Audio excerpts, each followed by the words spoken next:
Hi students. So exercise 4.4ல second first sum போலாம். இப்போது some பார்த்தீங்கன்னா tan inverse of root 3 minus secant inverse minus 2 இருக்கியா. First நம்ம tan inverse let y x எடுத்துக்கலாமா.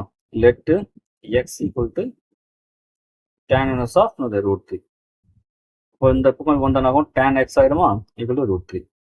root 3 value எப்போ நமக்கு 6 டிகிரி அப்போ pi by 3. therefore x க்கு வந்துரும் pi by 3 which belongs to minus pi by 2 plus pi by 2. சரிங்களா. Next அதே புறம் பண்ணலாம். let y equal to secant inverse of minus 2 தரலாமா. இப்போ secant inverse இந்த பக்கம் வந்தா secant y equal to வரும் minus 2. இதெல்லாம் நமக்கு காசா கன்வெர்ட் பண்ணிங்க. ஏன்னா 1 by cos நமக்கு secant இல்லையா, அப்போ minus 1 by 2 வந்து அப்போ minus 5 by 2 1 by 2 வரும். cos பொறுத்த வரைக்கும் 60 டிகிரி. அப்போ cos வரும் pi by 3 வருமா. நம்ம மைனஸ் காஸ்ட் வந்தா நமக்கு மைனஸ் காஸ்ட் வந்தா cos of pi minus two எடுத்துப்போம். கரெக்டுங்களா. பை மைனஸ் டூ நமக்கு எடுத்துப்போம்.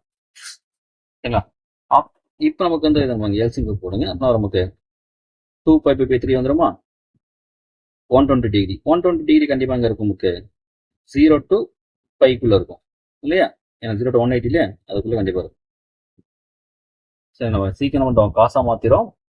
காசு பார்த்து நீங்கள் பார்த்துங்க. மைனஸ் காஸ்ட் வந்து என்ன பண்ணும் நமக்கு வந்து cos of pi minus theta வந்துருங்க. ஏன்னா இது சைன் அண்ட் டேன் வந்து என்ன பண்ணலாம், நீங்கள் டைரெக்டாகவே டேன் ஆஃப் மைனஸ் எடுத்துக்கலாம், சைன் வந்து சைன் ஆஃப் மைனஸ் எடுத்துக்கலாம். ஆனால் காசு மட்டும் என்ன பண்ணும், மைனஸ் காஸ்ட் வந்தால் cos of pi minus theta நீங்கள் இருக்கு. சம் போயிடலாமா.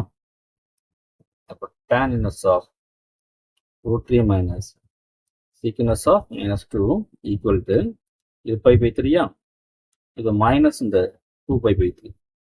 அப்புறம் வரும் மைனஸ் பை பை 3. அவ்வளோதான் சார். இதுதானே.